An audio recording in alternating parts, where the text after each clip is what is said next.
This topic has always bothered me. Tell me if you agree or not. So for my job, I buzz around in a tow truck all day in the city, and it's like, where do you go? To the washroom.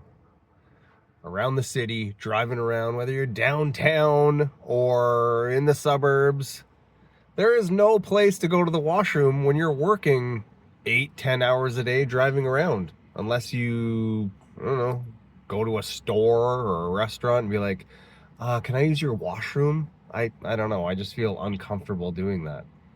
So where do you go? Oh, my door. Forward things.